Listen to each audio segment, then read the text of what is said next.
Hello and welcome to Byju's IAS. Let's take up the analysis of today's The Hindu newspaper. Nepal blacks out Indian news channels. The Nepali government has said that it will not allow foreign TV channels to indulge in character assassination of its leaders. By citing this as a reason, the Nepali government has blacked out all Indian news channels except for Doordarshan. This development points to rising anti-India sentiments in Nepal and a dilution of India's soft power influence in Nepal. See, in the context of the Kalapani border dispute, we had spoken about how India's ties with Nepal has deteriorated. And during this discussion, we had repeatedly spoken about the close civilizational and cultural connections that India has with Nepal. We had discussed how the foundation of India-Nepal relationship is built on close people-to-people relations. This soft power that India has enjoyed traditionally in Nepal has been threatened repeatedly over the last 30 years, and now it is on the decline.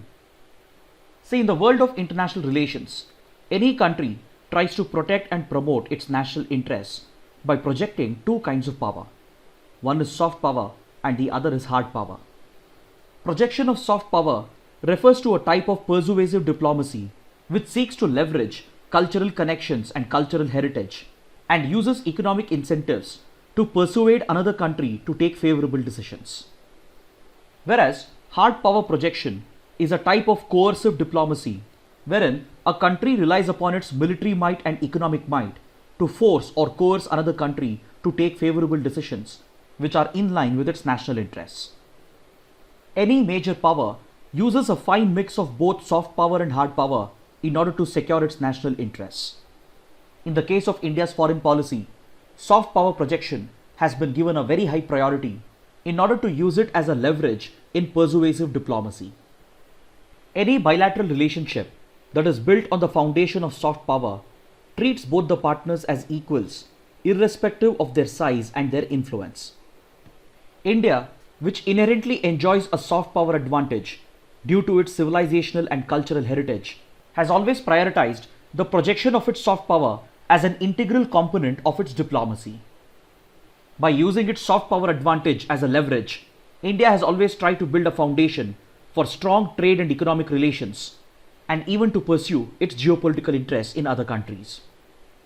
This strategy of India can be seen to be very active in its neighboring countries such as Nepal, Sri Lanka, Bangladesh and Myanmar because of the age-old civilizational and cultural connect that India enjoys with these countries.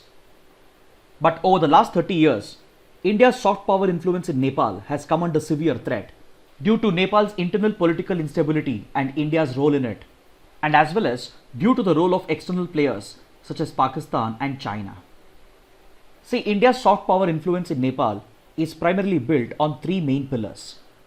First is a religious connect represented by Hinduism and Buddhism, because both India and Nepal are the birthplace of both the religions, and until recently, Nepal was the only Hindu theological state in the world. Second is the link between the Madhesi people of the Terai belt of Nepal with the people of UP and Bihar. And third is the influence of Indian movies in Nepal, especially that of Bollywood and Indian television.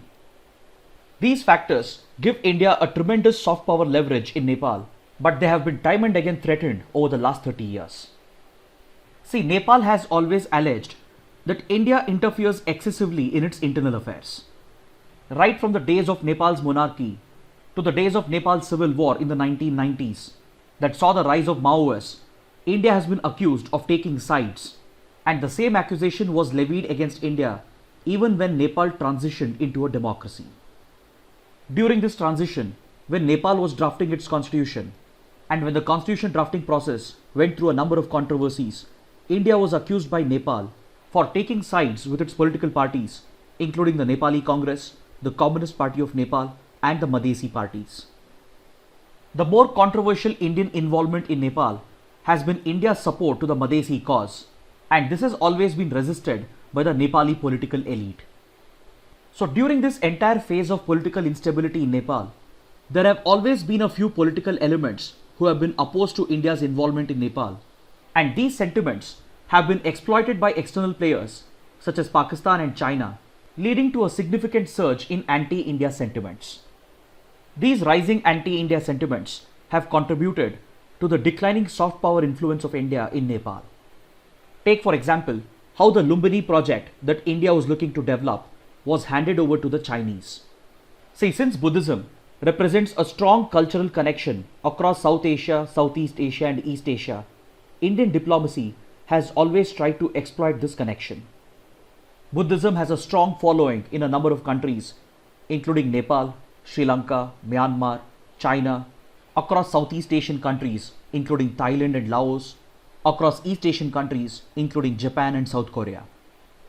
So Indian diplomacy has tried to tap into this soft power leverage by developing all the Buddhist pilgrimage sites in India under the Buddhist Circuit project.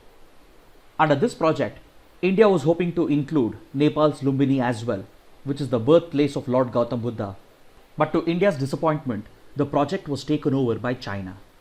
And this coincided with Beijing's outreach of the BRI, under which it saw Nepal as an integral component of its One Belt, One Road initiative. China's interest in Nepal can be explained by its desire to counter Indian influence in Nepal and also to monitor the activities of Tibetan refugees who are present in large numbers in Nepal. Over the last few years, China has brought in massive investments, leading to its involvement in the construction of Nepal's roads, railway network, hydropower plants, and as well as internet and telecom infrastructure. Apart from making these hard investments, China is also looking to project its soft power by promoting the Mandarin language in Nepali schools. So these factors have given China a reason to counter the massive soft power influence that India used to traditionally enjoy in Nepal. Then apart from China, even Pakistan has held a long interest to counter Indian influence in Nepal because Nepal is a key component of its proxy war against India. Pakistan's intelligence agency, the ISI, has exploited the open nature of the Indo-Nepal border in order to promote destabilization attempts against India. It is a well-established fact that Pakistan has turned Nepal into a transit and logistics hub for the terror groups that it sponsors in order to enable their easy infiltration into India. So these factors push both China and Pakistan to sponsor anti-India political elements in Nepal, who in turn play a role in promoting anti-India sentiments. This to an extent explains the discrimination seen against the Madhesis and also the repeated boycott of Indian movies and Indian TV channels. For example, recently Nepal was supposed to host the IFA Awards, but at the last minute Nepal cancelled the event without citing any valid reason. Then we recently spoke about how a proposed amendment to Nepal's citizenship law can turn out to be discriminatory against the Madhesis.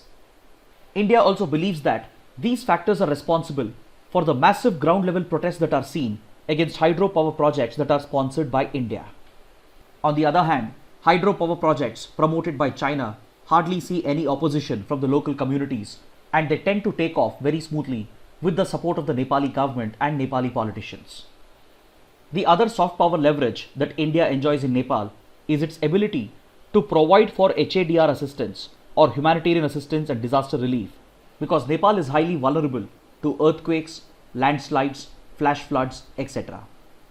In 2015, when Nepal was hit by a massive earthquake, India launched Operation Maitri, through which Indian armed forces delivered HADR assistance to the Nepali people. But in this case, the tendency of the Indian government and the Indian media to claim credit for helping out a small nation received plenty of negative coverage in Nepali media. So overall, a combination of Indian mistakes, Nepal's political instability, and the role of external players has contributed to the declining soft power influence of India in Nepal. Now let's take up a column from page number 6, in which the writer evaluates a judgment of the Supreme Court that was delivered in Feb 2020 that might help in tackling the criminalization of Indian politics. Through this landmark judgment, the Supreme Court has placed an obligation on all political parties. That is, if a political party happens to give an election ticket to a candidate with a criminal background, then the political party would be obligated to publicly state the reason as to why it chose to give a ticket to a candidate with a criminal background. In such a case, the political party would be obligated to publicly explain as to why it could not find a candidate with a clean criminal record. This judgment of the Supreme Court will be implemented from the upcoming Bihar elections, which is slated to be held in October 2020, and failure to comply with these directions of the Supreme Court would invite contempt charges against the leaders of the political party, and this would be the first time that the top leadership of a political party would be held accountable for willingly promoting the criminalization of Indian politics. This would be the first time that political parties and their leaders have been mandated to own up in public as to why they are willingly giving tickets to those with criminal backgrounds. While delivering this judgment, the Supreme Court cited data from the Indian Parliament to highlight the increasing criminalization of Indian politics. See, data from the Indian Parliament shows that in 2004, 24% of the MPs had criminal cases pending against them. This number has increased alarmingly over the years, and in the 2019 Parliament, 43% of the MPs had criminal cases pending against them. So nearly half of Indian parliamentarians have criminal charges pending against them, and even if a small percentage of them are convicted, it still points to the excessive criminalization of Indian politics. So the question on the mind of every voter is that, why can't our political parties find candidates with a clean criminal record? In a country with a population of 1.4 billion and with party membership running into several lakhs, how hard is it for our political parties to find candidates with clean criminal records? Why do they often give election tickets to those who already have a criminal background? Answering this question of the voter is very, very important, because the result of excessive criminalization of politics is bad governance and corruption. See, today in India, almost every institution has been heavily politicized. From our bureaucracy to our police forces, from our media organizations to businesses, from NGOs to civil societies. In every institution, you will find that the politician is everywhere. We have politicians who run news channels and NGOs. We have politicians who are involved in businesses with conflicting interests. And it has been well established that our bureaucracy and our police forces have been heavily politicized. So in a country where a majority of the politicians, especially our elected representatives, have a criminal background, it facilitates the entry of criminals into governance, and it allows them to exercise direct control over all the key institutions of India. And the direct result of this is bad governance and corruption. See, various committees, including the second ARC, and even various judgments of the Supreme Court have clearly established that the root cause of corruption and poor governance is electoral fraud, which is a result of excessive criminalization of Indian politics. A few decades ago, if it was muscle power which was winning elections, now it is money power which guarantees electoral victories to political parties. So for winning elections, a party tends to rely on both muscle power and money power, and the only one who can bring in both is a politician with a criminal background. This goes on to explain why our political parties do not want transparency with regard to political funding, and why they are against bringing party funding under the RTI. This also goes on to explain why the government and the political parties support questionable routes of funding, such as the introduction of electoral bonds.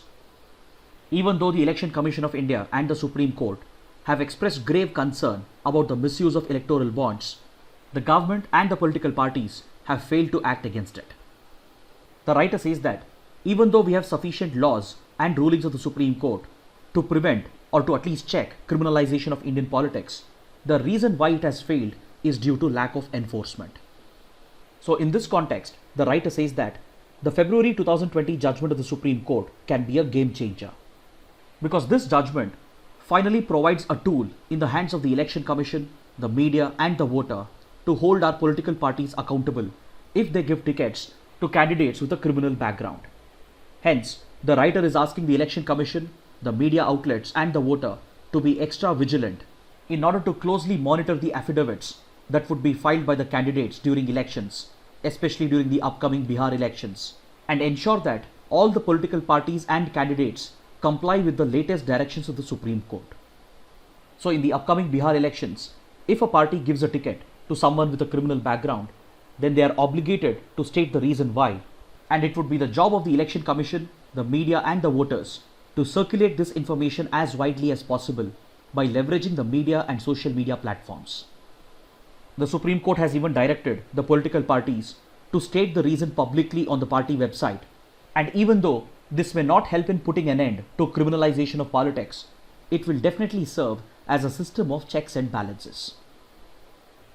Now let's take up a column from page number 7 in which the writers evaluate the recent decision of the government to ban Chinese mobile applications on national security grounds. The objective of the writers is to check whether the decision of the government passes the test of due process and proportionality. So essentially, it is a debate over internet freedom versus national security. See, we had discussed the other day that the government decided to ban Chinese mobile applications on national security grounds by invoking its powers under Section 69A of the Information Technology Act. See, cyber activists have always pointed out that Section 69A of the Information Technology Act of 2000 has a number of limitations. According to them, it provides for a very broad and wide coverage for blocking online content that is hosted on computer resources and on websites. It allows the government to block online content on the grounds that it threatens the defense, sovereignty and integrity of the country and the security of the state. And it also allows the government to block online content in the interest of maintaining friendly relations with other countries and in the interest of maintaining public order. As you can see, these grounds are very broad and wide, and this provides a lot of discretion to the government to block online content. In this regard, Section 69A of the IT Act is said to be quite similar to the notorious Section 66A of the IT Act, which was earlier declared as unconstitutional by the Supreme Court. See, Section 66A would allow the police to arrest anyone who sends online messages that could cause annoyance, inconvenience, or with the intention of deceiving or misleading the recipient. So this broad definition of Section 66A was widely misused by police forces around the country to carry out arbitrary arrests of individuals posting on social media. This sweeping provision of Section 66A was seen as a violation of Article 19, which guarantees the freedom to speech and expression. In the landmark Shreya Singhal case, the Supreme Court struck down this provision of the IT Act as unconstitutional by specifically pointing out that the broad coverage of the provision was creating opportunities for the state to misuse, leading to the violation of fundamental rights guaranteed under Article 19. So the writers feel that Section 69A, which also has such broad coverage, creates opportunities for misuse and abuse. Then under Section 69A, the due process for blocking online content is to first investigate, then to issue orders to the violators to comply with the existing provisions, and then impose fines on the violator if they fail to comply with these orders. As a part of the due process, a ban can be imposed only after these three steps have been followed. But in the case of the ban imposed on Chinese mobile applications, the government seems to have directly jumped from investigation to ban by skipping the two intermediate steps. If the due process was followed, the violators are given a chance to represent themselves before a complete ban is placed on them. But in the case of Chinese mobile applications, the Chinese companies have been asked to represent themselves after the ban has been placed on them. So according to the writers, the failure to follow due process could raise legal challenges, which could even lead to charges of censorship against the government of India. Then the writers check whether any fundamental rights have been violated while banning these mobile applications. According to the writers, the fundamental rights of the users of these applications has not been really affected because they always have the option to switch to other similar platforms in order to publish their content. But as far as the affected Chinese companies are concerned, even though they enjoy a set of basic rights, if not fundamental rights, those rights are always subjected to reasonable restrictions. And if their applications did violate India's national security, then the government would be well within its rights to take action against these companies. So if the national security grounds that has been cited by the government is genuine, then taking action against these companies would be completely justified. But the question is, did the government follow due process? And did the government's actions meet the test of proportionality? Because see, in a constitutional democracy, adhering to these constitutional norms is absolutely essential. Upon this, India is a signatory to the Universal Declaration of Human Rights and also to the International Covenant on Civil and Political Rights. Under these international treaties, it has been very well recognized that internet freedom constitutes a part of basic human right. So if the government takes a decision that affects internet freedom on the grounds that it is threatening the country's national security, then any such decision of the government should follow the constitutional norms of due process and test of proportionality. The writers point out that if the government is taking such a drastic decision to ban online content, then the government needs to ensure that its decision satisfies the three-part test that is recognized under international law. According to the three-part test, the government has to ensure that its actions are clear and transparent. It needs to prove that there was no other option available apart from taking the drastic decision of banning the content, and prove that there were no other less intrusive options available. Then finally, it needs to ensure that its decisions have met the global standards of necessity and proportionality.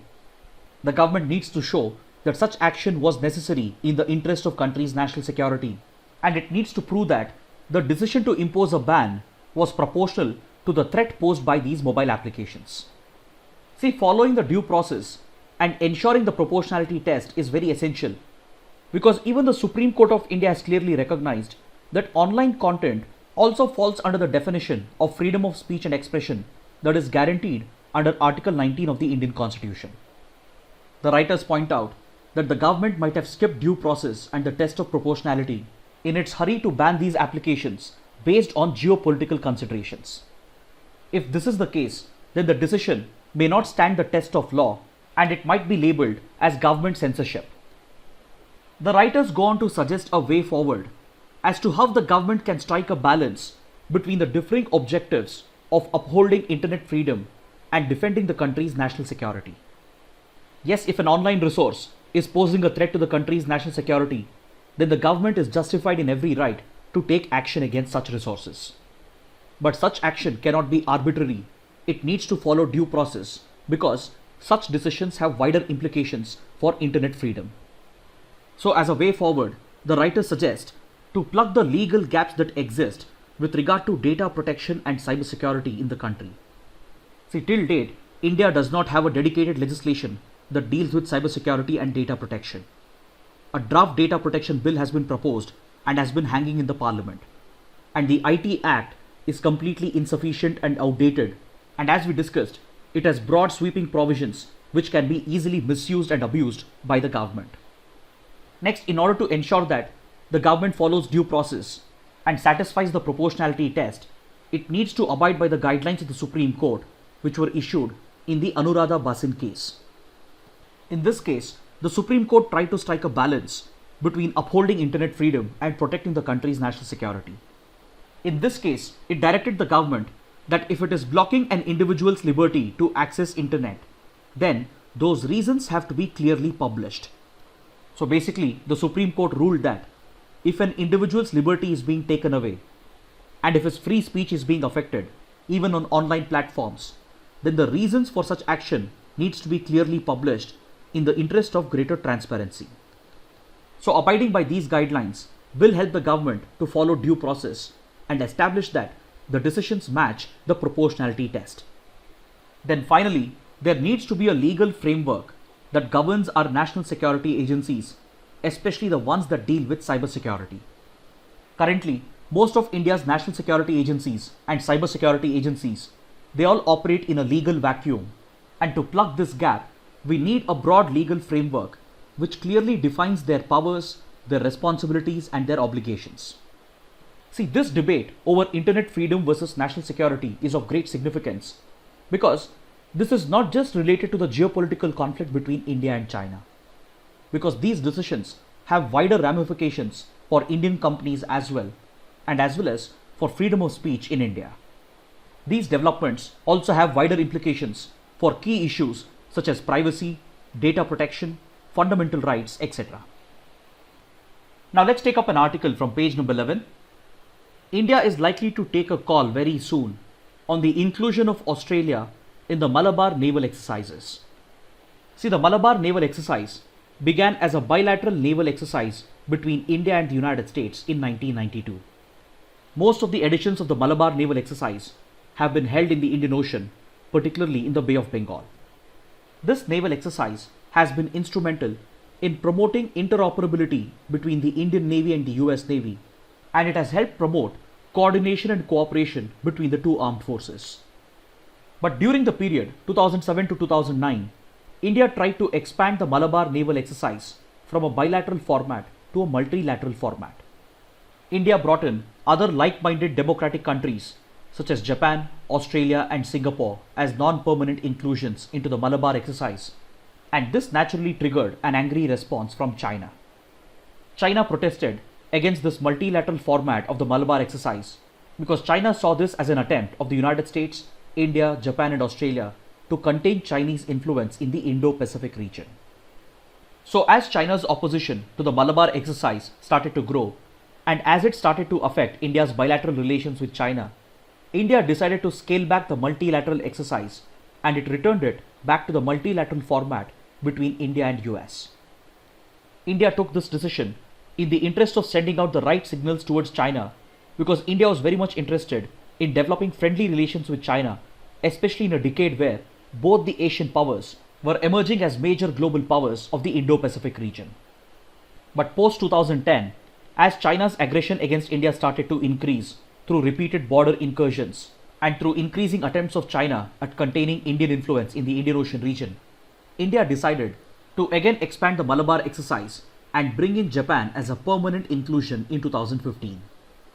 So since then, the Malabar exercise has become a trilateral naval exercise, and Australia has been expressing a lot of interest and has been repeatedly requesting India to include the country under the Malabar naval exercises because of their common interests and common concerns.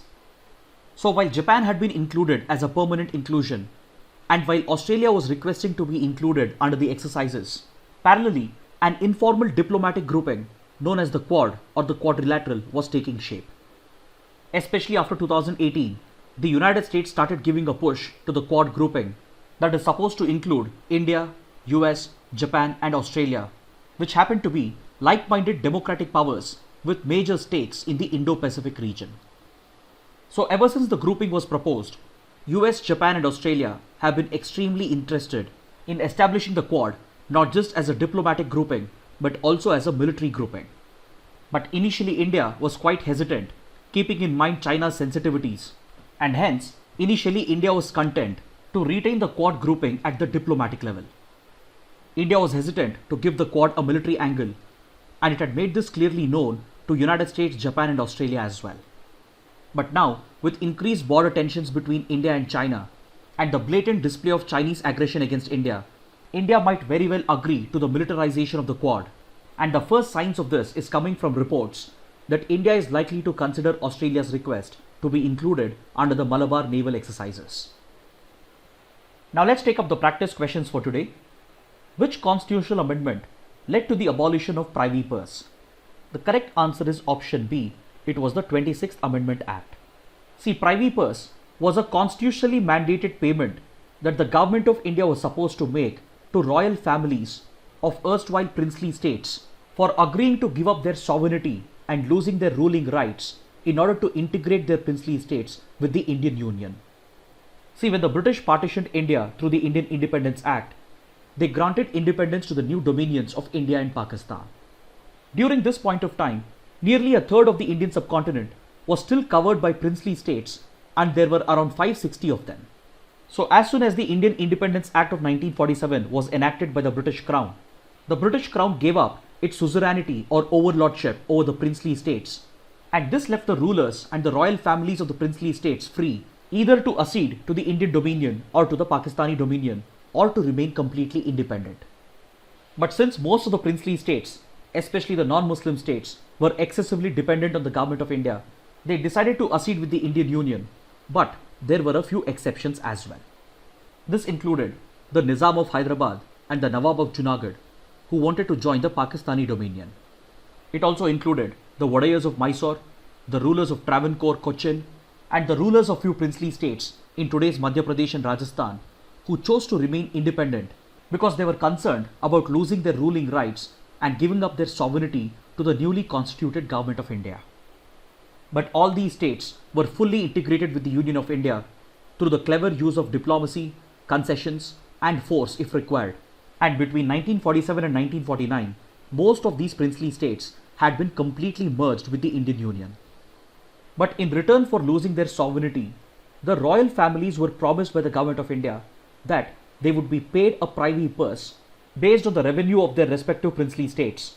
And accordingly, Article 291 was introduced in the Constitution of India, which provided for large sums of privy purses to rulers of princely states for surrendering their sovereignty, and these expenses were to be charged on the Consolidated Fund of India.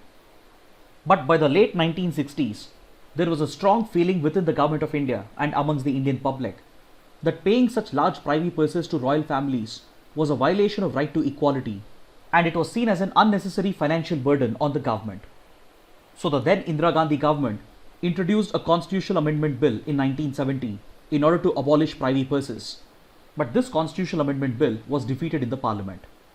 Then a second attempt made in 1971 succeeded, leading to the enactment of the 26th Constitutional Amendment Act, which abolished privy purse and removed Article 291 and as well as the related Article 362, and made the required amendments to Article 366 and inserted Article 363A into the Indian Constitution. This question has been asked because the 50 years ago article on page number 7 makes a reference to the constitutional amendment bill that was introduced by the Indira Gandhi government to abolish privy purses. Now let's take up the next practice question. The application of Internet of Things or IoT will lead to which of the following outcomes? It will lead to advances in grid computing, home and building automation, advanced neural networks that can power futuristic robots, highly encrypted communication through quantum computing. The correct answer is option B. IoT will lead to home automation and building automation. See, IoT refers to a system of interconnected computing devices that leads to automation. Under this, you have a series of sensors, which could be digital or analog sensors, that feed data into a computing system, which in turn automates the functioning of various appliances and machines. Such automation can be made applicable to several household appliances, which includes your refrigerators, washing machines, the lighting in your house, the control of air conditioning systems, etc. The same can be extended to buildings, offices, and institutions. And the same technology also finds numerous applications with regard to industrial and military automation as well. This question has been asked because according to this article on page number 8, the new secretariat building that is being constructed by the Telangana government will fully employ Internet of Things as a part of its design. This will make the government secretariat more energy efficient and futuristic. Now let's take up the next practice question. These rules make it mandatory for all manufacturers to declare the package name, address of the manufacturer, common and generic name of commodity, net quantity, month and year of manufacturing, MRP, and consumer care details. Please identify which amongst the following rules have these provisions. The correct answer is option B. It is the Legal Metrology Packaged Commodities Rules of 2011. This question has been asked because according to this article on page number 11, the Ministry of Consumer Affairs is planning to invoke its powers under the Legal Metrology Packaged Commodities Rules of 2011 in order to mandate manufacturers, sellers, and especially e-commerce portals to mandatorily list the country of origin on the products that they are selling. As we have discussed recently, this is an attempt of the government to give a push to the Make in India initiative and reduce India's dependency on Chinese products. Now let's take up the next practice question. The Bhasan Char Island belongs to which country and is home to which refugee group? The correct answer is option C. It belongs to Bangladesh and it is home to the Rohingya refugees. See, over the last 1 year, we have spoken about the Rohingya crisis in numerous sessions. The Rohingyas are from the Rakhine state of Myanmar that you can see over here, and they constitute an ethnic Muslim minority in Myanmar. Historically, the Rohingyas belong to the Cox's Bazar and Chittagong areas of Bangladesh, and being a trading community, they have moved to Rakhine state of Myanmar and settled over the years. But from the 1960s, the ethnic Muslim minority community has faced religious persecution at the hands of the Myanmar military, the government, and Buddhist radicals who have targeted the Rohingya villages in the Rakhine state. This religious persecution and communal violence against the Rohingyas has increased significantly, especially after 2012, turning lakhs of Rohingyas into refugees who have sought refuge in neighboring countries such as India, Bangladesh, and they have even tried to seek refuge in Malaysia and Thailand. Currently, Bangladesh is hosting the largest Rohingya refugee population, most of whom have been settled in refugee camps located in mainland Bangladesh, that is in the Chittagong and Cox's Bazar area. But recently, Bangladesh took a controversial decision to turn the Bhasan Char island located over here into a refugee camp dedicated for the Rohingyas. See, Bhasan Char is a small island located over here that opens towards the Bay of Bengal. This island was formed just a couple of decades ago due to the deposition of Himalayan silt, and hence it's a very low-lying island. And as a result, the Bhasan Char island is highly vulnerable to natural disasters such as cyclones, storm surges, etc. So Bangladesh, which currently sees the Rohingyas as a burden, is looking to rehabilitate some of them into this uninhabited island, and it has already shifted hundreds of Rohingya refugees into the refugee camps that Bangladesh has built on this island. This question has been asked because according to this article on page number 14, the Bangladeshi government has made it clear that the Rohingya refugees who have been rehabilitated on the Bhasan Char island, they cannot leave the island and return to mainland Bangladesh, and the only option for them is to get repatriated to Myanmar, where they might face the threat of religious persecution again. Now let's take up a practice question from the 2016 prelims paper. With reference to AstroSat, the astronomical observatory launched by India, which of the following statements are correct? Other than the United States and Russia, India is the only country to have launched a similar observatory into space. AstroSat is a 2000 kg satellite placed in an orbit at 1650 kilometers above the surface of the Earth. Both the statements are incorrect. Option D is the right answer. Finally, let's take up a couple of mains practice questions. The first question, India's soft power influence in Nepal has repeatedly suffered. Critically evaluate. Second question, a February 2020 Supreme Court judgment on criminalization of Indian politics may have far-reaching consequences for Indian democracy. Discuss. Kindly write an answer to these questions and post your answers in the comment section below. So this concludes our discussion for the day. Thanks for watching.